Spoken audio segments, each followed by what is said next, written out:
So this video is sponsored by M&M Cube Shop. So lahat na makikita nyo sa na cube sa table na yan is binili ko sa M&M Cube Shop. And nandiyan na rin yung link.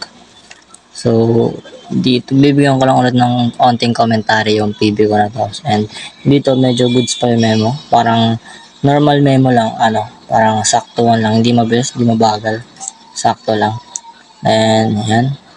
Then medyo nasa 12 minutes na ako neta ng time na to. So, last pack. Ito medyo ang bagal ng memo ko rito kasi kasi medyo napapagod na yung utak ko mag-memo. Kaya medyo pa mabagal na. Pero nasusurvive naman. Yan. So, yan. Balik sa umpisa. Re-review ko ulit lahat.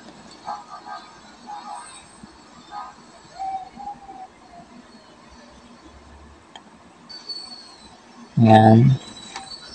So, and magla-last pack na ako. Dito sa last pack na to, ang bagal ulit na memo ko kasi pagod na nga yung utak ko. Kaya nahihirapan na ako. Binibilisan ko na lang kaya ko. So, nasa 42 minutes na yon. Nasa 42 minutes memo na ako neto. And wala na rin akong balak mapa below 1 hour yung attempt ko. Gusto ko lang, hindi ko naman kailangan mapa below 1 hour kasi wala naman akong balak. Hindi ko na minamadali sarili ko. So, nag-execute ako. Minadali, ko na yun, pinasport ko na part na yun kasi DNF yung unang cube. Hindi ko alam kung bakit. May nagawa ako mali. Pero dire-diretso yan, solve yan lahat. Yan.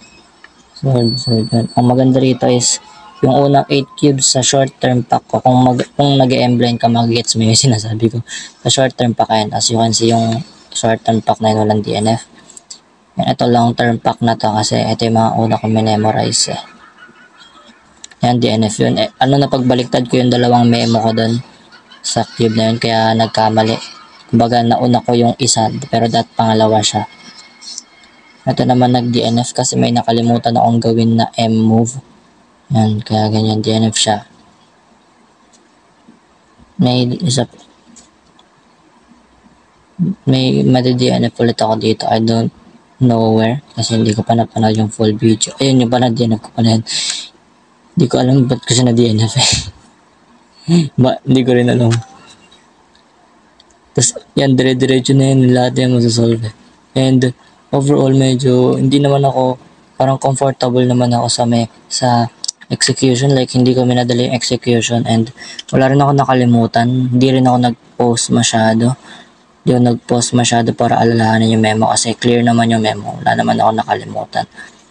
It's just that hindi naman ako perfect na tao para hindi magkamali, di ba? So, hindi ko nakakalimutan pero it doesn't mean na porket hindi ko nakalimutan is magagawa ko siya 100% na tama. Tapos dito, DNF tong last cube eh. Pero okay lang. Yan. DNF yung last cube, sayang. Pero yan. Yan. So, 36 over 41 which is PB ko siya by over 10. PB ko siya by 8 points. So, yan. Actually, 6 points lang pala.